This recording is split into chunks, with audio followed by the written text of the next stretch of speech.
Hello, Michelle. Hello, Stephen. How are you? Pretty good. Good to see you. How are you? Good. I'm good. Thank you. Glad to be here. Um, Excellent. Stephen, you've teased about your busy period the last couple of weeks. So it all sort of came to a culmination on Monday. You want to talk a little bit about what's happened this week? Sure. Share my screen. I will So, for those share of your. you who haven't heard, did I not? Yeah, there we go. Yes, For those there of it you is. who haven't heard about it, we, meaning InSum and three other Apex organizations, MTAG, FOEX, and United Codes, have announced a new program for the Apex community called Apex D2D. And roughly speaking, we won't take up too much time here, but roughly speaking, there will, we hope, be hundreds of Oracle database and Oracle Apex experts and people who like to review code and help others sign up to help you on November 30th. And if you have a problem that you're dealing with Apex or Oracle database, you can grab a session with these folks and have one-on-one attention, get your problem solved, get your code reviewed, and hopefully it'll turn into something that's available on a 24/7 basis. So do come to apexd2d.net, read about it, hopefully sign up to be a helper. That would be great. Yeah, and we have how many helpers have signed up already? Almost 100. About 170. Yeah, Yeah, fantastic. So um, do that. We're looking for more. And yeah. then, yeah. And it's just one other thing I wanted to say before we dive in. Let me bring up my picture. So today I am running my internet, my computer, my lights. No, not my lights, on solar power. It's really And your cool. dog? And my dog, right? He's actually on my lap. Otherwise, he'd be pedaling, to keep the power going. But I recently picked up a power station called Jackery. Jackery, where'd you go? So it's basically a honking big battery, 1500 watt, comes with solar panels. So basically, I power it up each day, and then I run my stuff as much as I can on it each day and avoid using grid fuel, grid power. So I'm really excited about that. You should all check it out. That's You can get it awesome. in the US and Canada. I'm not sure about Europe. Big 15% sale right now. So Sponsored by Jackery, apparently. sure, why not? Sponsored by Save the Planet. All right, stop sharing my screen, please. So today we're going to talk about testing. Now, several weeks ago, I did a session called On the Cheap Testing, and I talked about, if you're not going to use a really great framework like utPLSQL or integrated unit testing on SQL Developer, check out some ideas I've got for cheap testing. And I've got new and better ideas for on the cheap testing. But what I thought we would do is talk to one of the really world's leading experts and encouragers of automated regression testing in utPLSQL, Sam Nitsche, otherwise known as Derpesi on Twitter, to not get into utPLSQL particularly, but to talk about what are the obstacles that stop us from getting started with testing and do more testing. Because it seems like there's a lot of psychological and other barriers to, for example, using utPLSQL more widely. So I thought I'd bring Sam on to share the conversation, get some insights from his experience. So Sam I've known for about 6 or 7 years. He was just telling me that he recalled that we first met when I invited him and others to do a code talk session through ODTUG on code testing. And that was his first public speaking event ever. And now he's just a polished, highly prepared presenter, speaking at conferences, traveling the world. Welcome, Sam, to Feuertips. Hi, Stephen. Thank you very much. Thank you that I can be here. And yeah, traveling is a little bit not accurate because even if we are not in a COVID situation, I for a couple of years decided to not travel by plane or something. So Great. if you want to have me in your location, make sure I can go there by train. You are Very nice. speaking Stephen's language. Yes. Well, all our language, actually, yes. We speak lots of the same language. Yes. And so folks, I didn't mention this before, but so for this session, we're going to be talking about obstacles to testing. Obviously, ask questions and share your own experiences around what you've done around testing your code. Also, if you do have questions about Apex D2D, we'll take them at the end, but we certainly encourage you to ask about them. And then, of course, we'll also talk about favorite book, which Sam may offer to us this time, and a few different organizations that one of you will pick from for us to make a donation to. All right. So, Sam, ask me a question, any question you want. Go ahead. I dare you. Why don't you use more utPLSQL in your PLSQL sessions? So why don't I use utPLSQL in more of my PL SQL sessions? I think let me rephrase that question for you, Stephen. Yeah. You created utPLSQL in 1999. Absolutely. Why don't you use it, Stephen? Oh, that's a very good question, Sam. That's because I stopped writing code. I actually have people writing all my code for me, and I tell them, test my code using utPLSQL, but they don't. So we need to figure out why. So you force them to do a test later approach with your code, or test never. So yeah. So it's true. I haven't used utPLSQL. Rather than explain why not, because I'm not sure there are any radically great answers to it, I will say this. A number of years ago, I was really pushing unit testing hard. I was actually a part of Quest then. We had built Quest Code Tester for Oracle, which is a commercial tool that still, I think, is available. The big difference from utPLSQL being that we tried to create an environment in which you could specify your test declaratively and generate all the code. Really fantastic idea. Anyway, I never really used that either. I'm just a bad developer is what it comes down to. I'm a very undisciplined developer. But I was doing presentations, 6 simple steps to unit testing happiness. And you know what? I realized that I have to get hypocrisy out of my life. So I stopped promoting unit testing a whole lot because I wasn't doing it myself. Now, the reason it came back to the fore this week, and I will let you talk, I promise, is that I was working with a consultant inside InSum. She was working on some of the code for Apex D2D, and I asked her to write a function to basically return a clean Twitter handle. You pass it a URL, it returns just the name of the person. She wrote it. We refactored it, and she said she tested it. And what she meant by she tested it is that she tried a few things. And it seems like a lot of times when we say, we undisciplined developers, not you, say, I tested my code, what we really mean is we tried a couple things and it seemed to work, good enough, let's go. That led me to some interesting thoughts around generating test code, but I'm going to come back to that later. What's wrong with that?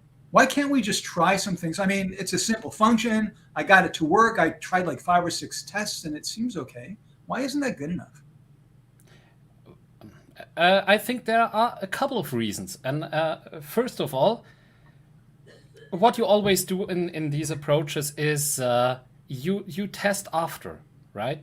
So if you test at all, you always test after, which makes you lose a lot of the benefits of test first approach. And but the more important thing is that approach is boring.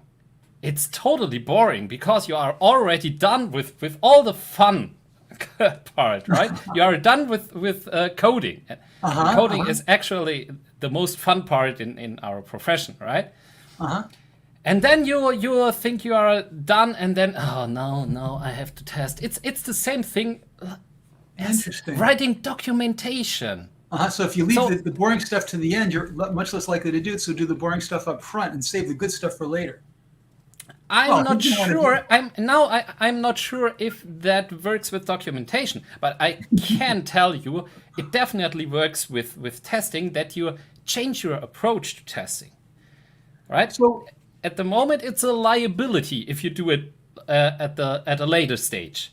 Yeah, I remember talking about that a lot. And one of the problems you get with that is psychologically, you test the pathways that you think are likely to succeed, and you don't test the edge cases or the boundary cases or things that you think are less likely, but it turns out the users do all the time or the first time they try to use your program. Yes. So yes. If it's so much better, now let's get to kind of like circle back to the driver for this session. If it's so much better to write tests first and think through what you want your program to do and not save the boring stuff for the end and never do it, if there's all those good things to get out of it, why do you think we are not doing more of that? And it seems like in our community, we don't do a whole lot of that. Yeah. I think there are a couple of very different reasons. And the first thing is that we expect it to be a lot more effort. And an agile coach, G. Paul Hill, don't know who knows him. He speaks a lot about TDD and testing and agile methodologies, and he calls that the lump of coding fallacy. Because we are writing code all the time, and then someone comes and say, hey, for each of these methods, for each of these behaviors, you should also write automated tests. Then you back off slowly, don't move very fast, and just want to get out of the room, right? Because why should I even create more code? I'm late anyway. I'm late to the deadline anyway. And it's a fallacy, because when we really look at what we are doing while coding, there are 3 or 4 things we are doing. The first thing is we write, and that, or not even we write, we code.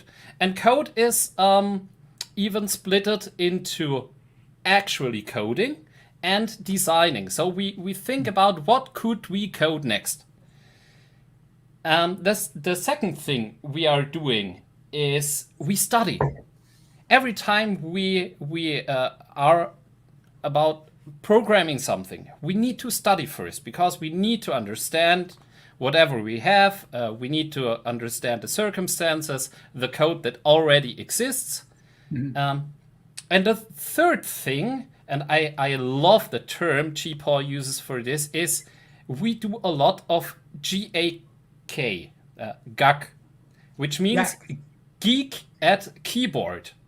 And geek at keyboard means we spin up an application, we are waiting for a screen to load, we log into something, we check some things on the screen, we run maybe a query or something.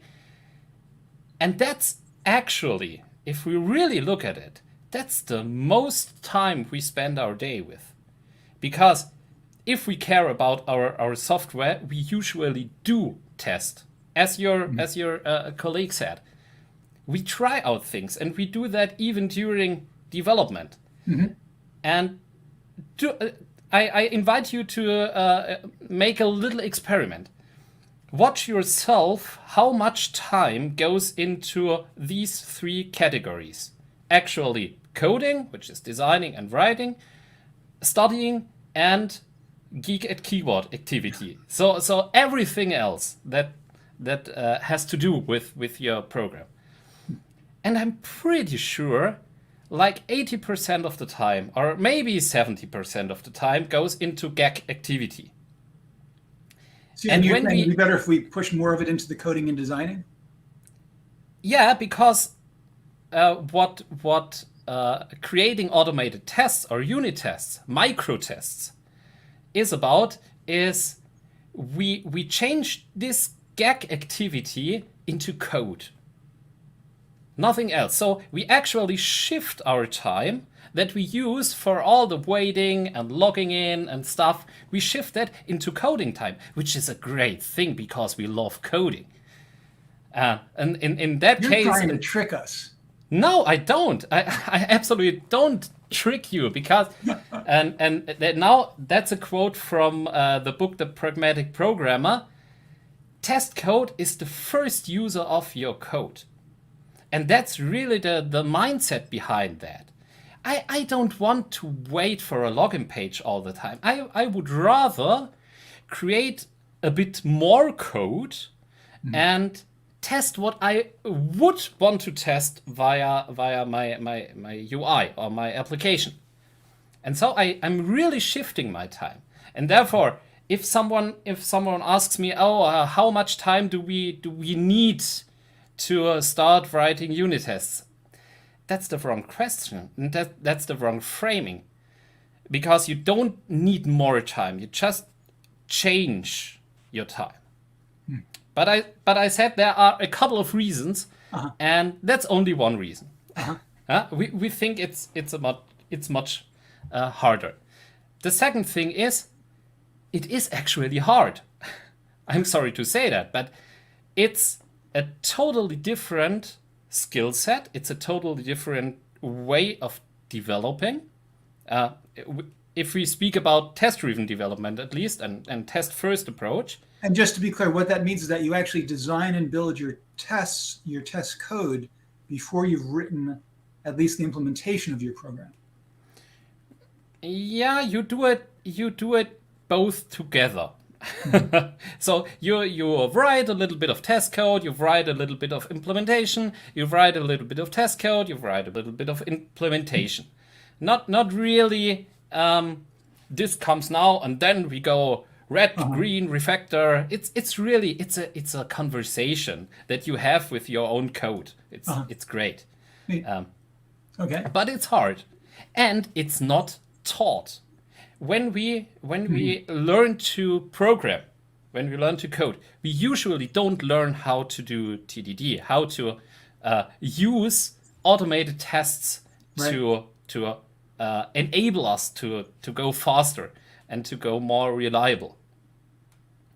And the third reason why it's so hard to test is especially, and this is very, very specific to the database world and to PLSQL, testing databases is, with the databases we have and with the applications we have, usually very, very hard because in terms of data setup.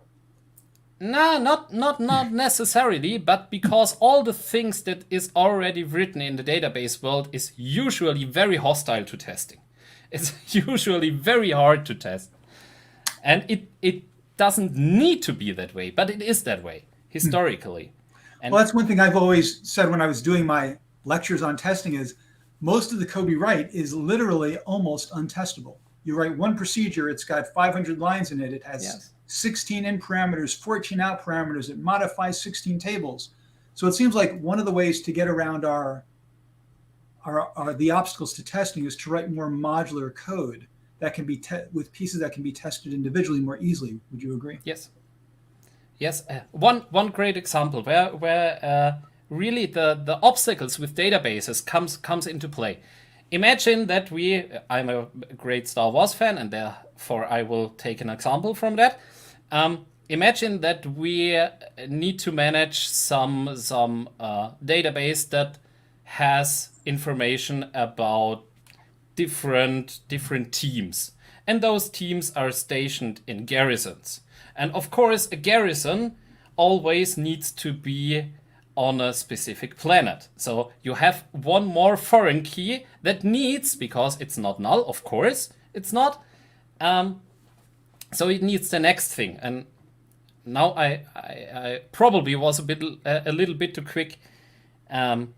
We have a functionality that adds a new team. Mm-hmm. Yeah? So in order to test that functionality that just adds a new team, we need to set up a garrison.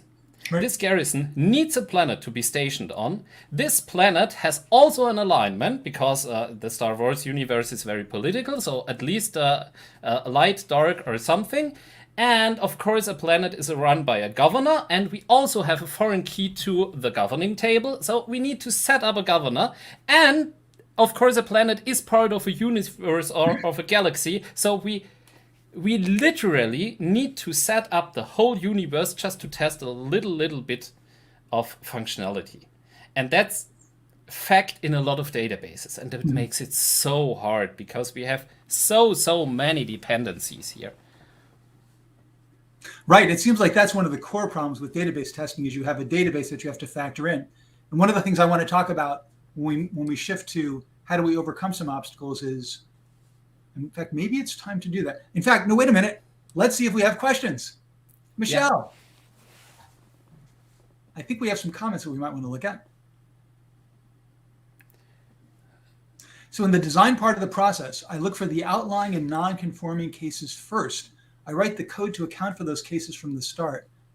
See, now there's some discipline. I admire that greatly. Yes. And the more you think about all the different cases your program has to handle, the more likely you're going to get it done. For example, one of my cheap testing ideas is just write down on a piece of paper all the things your program is supposed to be able to do. In other words, how will you know when you're done, right? Some very simple checklisty kind of things. All right, let's see what else we got.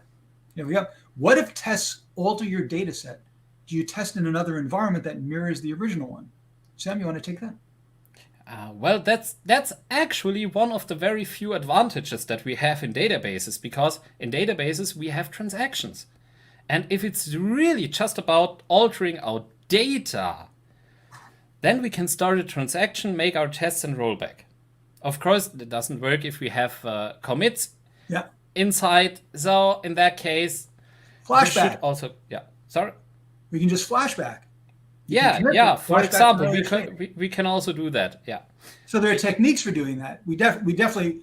So I think in general, of course, we're testing in an environment separate from even development and production, ideally. And there are tools within the database that we should try to use to be more effective with that. What is the original environment? Why treat this new logic differently than all the different other logic already in place? Sven, I don't understand that. Was that referring back to Plumman's comment? Let's move on. Unless, Sam, you understand that. No, I Okay, actually let's don't. move on. I think we got a question from Rachel.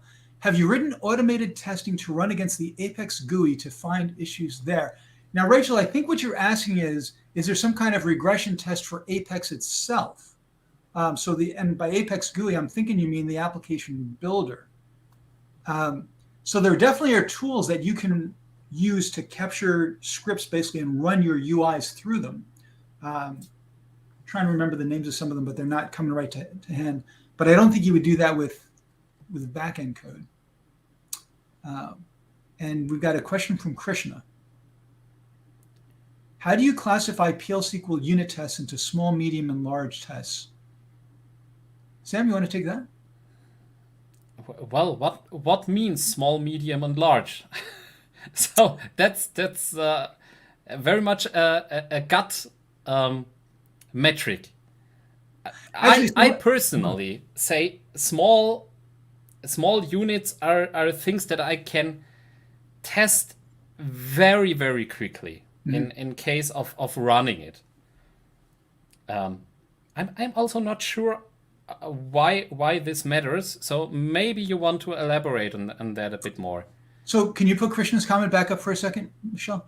So here's my interpretation of that. It's not small, medium, and large tests. It's more like small, medium, and large programs.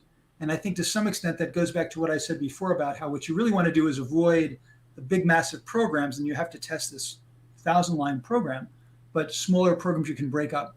And what I want to do is kind of seg over to overcoming obstacles. We have just a few minutes left. We do rather short sessions here.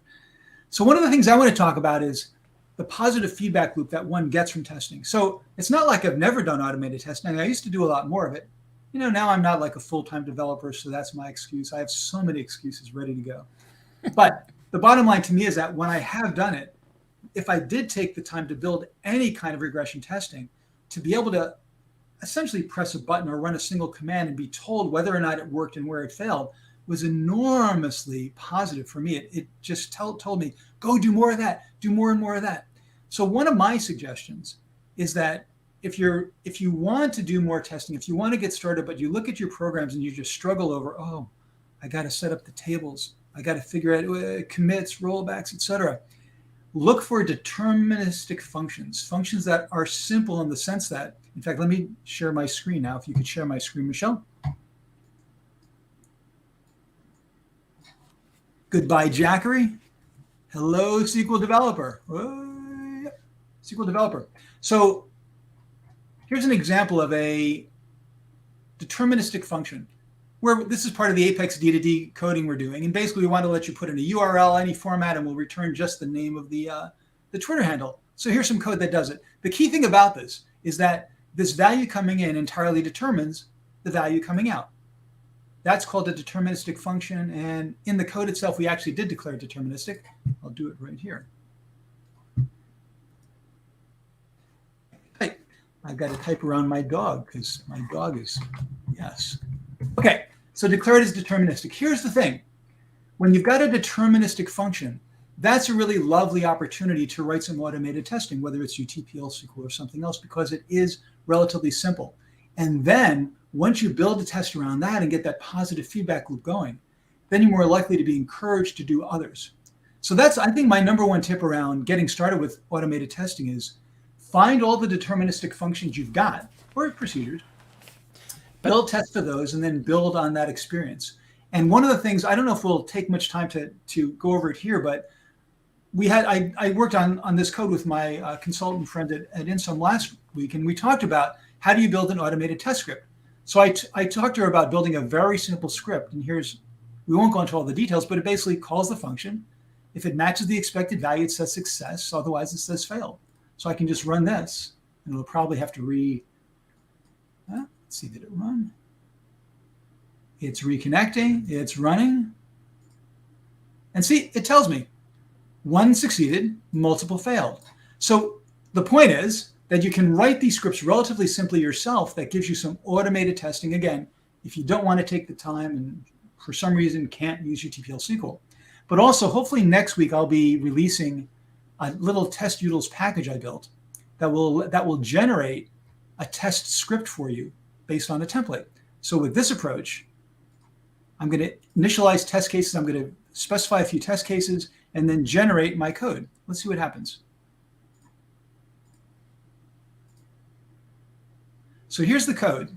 I've actually got it, I think, right here already. So this is what was generated. So it's a very simple testing framework, just displaying whether or not things worked.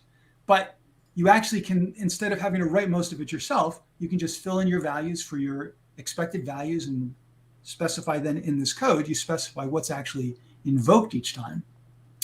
And you maybe get a jump start there. So you can stop sharing my screen. What do you think of the idea of encouraging people to do more deterministic regression testing by building simple automated testing scripts?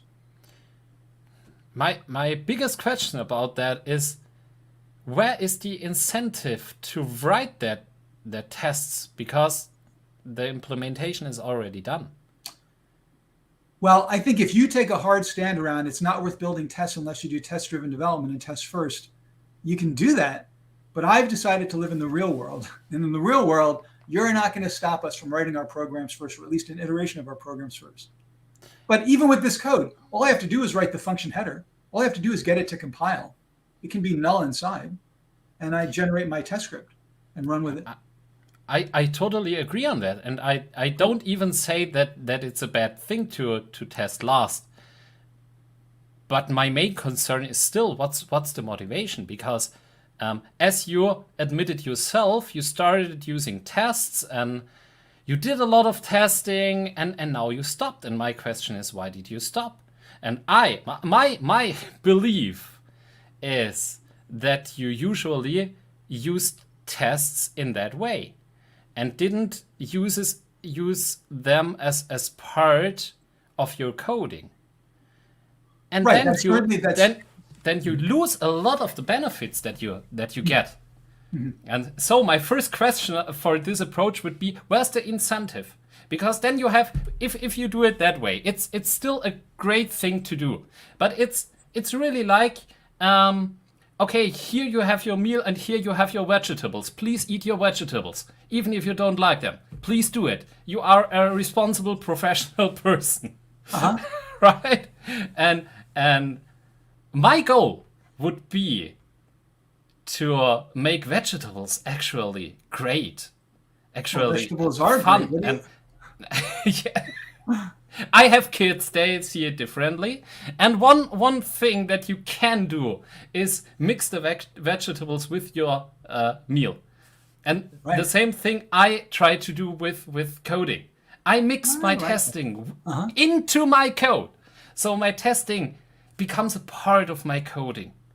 And it has so many incentives, so many treats for me as a developer. That it's great, and it's a great way to get started. But I just want to encourage you, there is more. You don't need to stay at the level of, okay, I've done my meal, now let's get to the vegetables and then to the documentation and let's do some tests. All right, but you need to come up with an analog for documentation in your vegetable food analog, because I love it. I really love that. I'm going to make sure that goes in our blog post for this. We're pretty much out of time. Let's go over some questions and comments that people have. I agree, Rachel. That is a great motivation for testing, to not be ashamed in front of your peers. We are a very peer-oriented species. One thing I do in testing is add weird messages in multiple locations in the code. And certainly, so you put in little Easter eggs or something like that, and then you make sure that, okay. So you basically, that's sort of like doing test. You want to make sure that you're fully testing your code. So after you run your test, if any weird messages show up, you haven't finished it all. All right, let's keep going. Other comments or questions?